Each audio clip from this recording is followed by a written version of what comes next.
ವಿವಿಧ ಕಾಲೇಜು ವಿದ್ಯಾರ್ಥಿಗಳು ಪೊಲೀಸ್ ಇಲಾಖೆ ಸಹಯೋಗದೊಂದಿಗೆ ಮಾದಕ ವಸ್ತುಗಳ ದುರುಪಯೋಗ ಮತ್ತು ಅಕ್ರಮ ಸಾಗಾಣಿಕೆ ವಿರುದ್ಧ ದಿನಾಚರಣೆ. ಯುವಕರು ವಿವಿಧ ಕಾರಣಗಳಿಂದ ಮಾದಕ ದ್ರವ್ಯದ ವ್ಯಸನಕ್ಕೆ ಬಲಿಯಾಗುತ್ತಿದ್ದಾರೆ.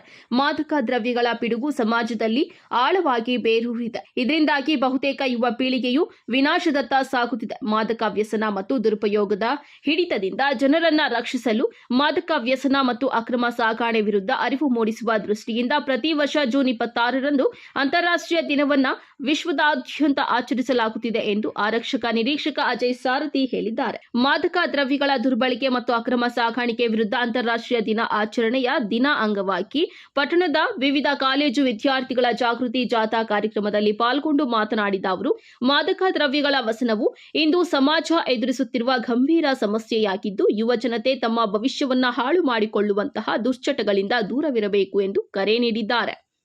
ಮಾದಕ ವ್ಯಸನವು ವ್ಯಕ್ತಿಯ ಜೀವನವನ್ನೇ ಅಷ್ಟೇ ಅಲ್ಲದೆ ಕುಟುಂಬ ಮತ್ತು ಸಮಾಜದ ಮೇಲೆಯೂ ದುಷ್ಪರಿಣಾಮ ಬೀರುತ್ತದೆ. ಇದರಿಂದ ಪ್ರತಿಕೂಲ ಪರಿಣಾಮ ಉಂಟಾಗುತ್ತದೆ ಎಂದು ಹೇಳಿದ್ದಾರೆ. ಒಂದು ಬಾರಿ ಮಾದಕ ದ್ರವ್ಯದ ದುಶ್ಚಟಕ್ಕೆ ತುತ್ತಾದರೆ ಅದರಿಂದ ಹೊರಬರುವುದು ಕಷ್ಟ ಸಾಧ್ಯವಿರುತ್ತದೆ. ನಿಜವಾದ ಸ್ನೇಹಿತರು ಯಾವುದೇ ಕಾರಣಕ್ಕೂ ನಿಮಗೆ ದುಶ್ಚಟಗಳನ್ನ ಮಾಡಲು ಹೇಳುವುದಿಲ್ಲ. ಆದ್ದರಿಂದ ನೀವು ನಿಮ್ಮ ಸ್ನೇಹಿತರ ಬಗ್ಗೆ ತಿಳಿದುಕೊಂಡು ಉತ್ತಮವಾದ ಸ್ನೇಹವನ್ನ ಮಾಡಬೇಕು ಎಂದು ವಿದ್ಯಾರ್ಥಿಗಳಿಗೆ ತಿಳುವಳಿಕೆ ಹೇಳಿದ್ದಾರೆ. ಮೊದಮೊದಲು ಮೋಜು, ಮಸ್ತಿ, ಕುತೂಹಲ ಹಾಗೂ ಶೋಕಿಗೆಂದು ಶುರು ಮಾಡುವ ಅಭ್ಯಾಸಗಳು ನಂತರ ದುಶ್ಚಟಗಳಾಗಿ ಮಾರ್ಪಾಡಾಗಿ ಜೀವನವನ್ನ ಹಾಳು ಮಾಡುತ್ತದೆ ಎಂದು ಹೇಳಿದ್ದಾರೆ.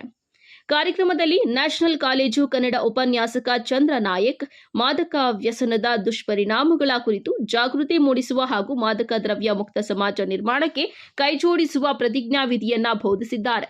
ಮಾದಕ ದ್ರವ್ಯಗಳ ದುರುಪಯೋಗದಿಂದ ಸಮಾಜವನ್ನ ಮುಕ್ತಗೊಳಿಸಲು ಪ್ರತಿಯೊಬ್ಬರೂ ಬದ್ಧರಾಗಿರಬೇಕು ಎಂದು ಕರೆ ನೀಡಿದ್ದಾರೆ.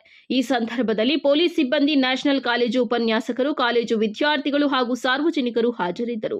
ವರದಿ ಗೋಪಾಲರೆಡ್ಡಿ, ನಂದಿ ಟಿವಿ ನ್ಯೂಸ್, ಬಾಗೇಪಲ್ಲಿ.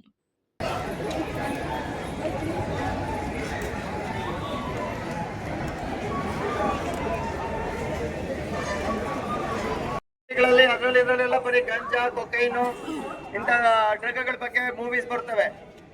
ಇದ್ರಲ್ಲಿ ಏನೋ ಇದೆ, ನಾವ್ಯಾಕೆ ಟ್ರೈ ಮಾಡಬಾರ್ದು ಅನ್ನೋ ಕ್ಯೂರಿಯಾಸಿಟಿ, ಒನ್ಸ್ ಕ್ಯೂರಿಯಾಸಿಟಿಗೆ ಅಂತ ಹೋಗೋದು, ನೆಕ್ಸ್ಟ್ ಅದು ಅಡಿಕ್ಷನ್ಗೆ ಆಗುತ್ತೆ.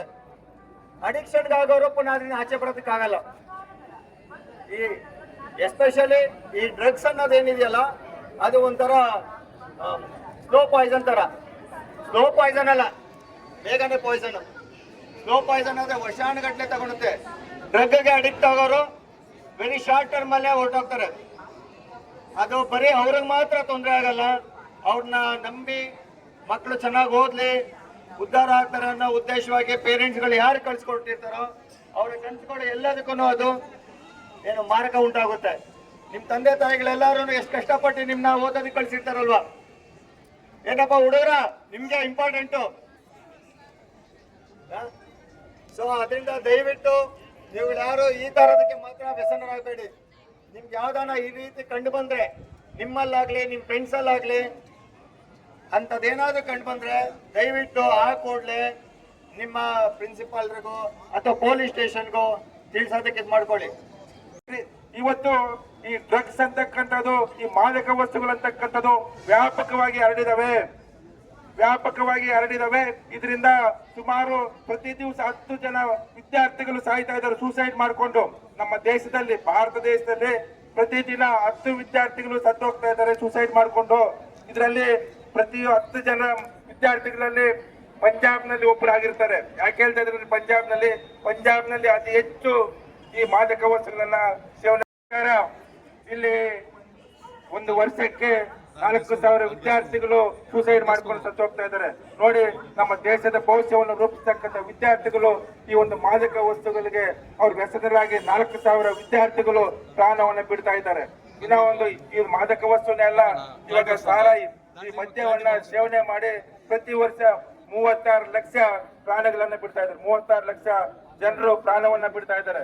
ಇದನ್ನೆಲ್ಲ ಯಾಕೆ ಹೇಳ್ತಾ ಇದ್ದೀನಿ ಅಂದ್ರೆ, ಈ ಮಾದಕ ವಸ್ತುಗಳು ಅಂತಕ್ಕಂಥದ್ದು ದೇಶದ ಒಂದು ಅಭಿವೃದ್ಧಿಗೆ ಒಂದು ಕುಂಠಿತ. ಅದಕ್ಕೋಸ್ಕರ ನಾವು ಇದರಿಂದ ದೂರ ಇರಬೇಕಾಗ್ತದೆ. ಇನ್ನ ಒಂದು ವಿಚಾರ, ಈ ಮಾದಕ ವಸ್ತುಗಳು ಹಿಂದಿನ ಕಾಲದಲ್ಲಿ ಕೇವಲ ಶ್ರೀಮಂತರು ಮಾತ್ರ ಉಪಯೋಗಿಸ್ತಾ ಇದ್ರು. ಕೇವಲ ಶ್ರೀಮಂತರು. ನೀವು ನೋಡ್ಬೋದು, ಮೈಕಲ್ ಜಾಕ್ಸನ್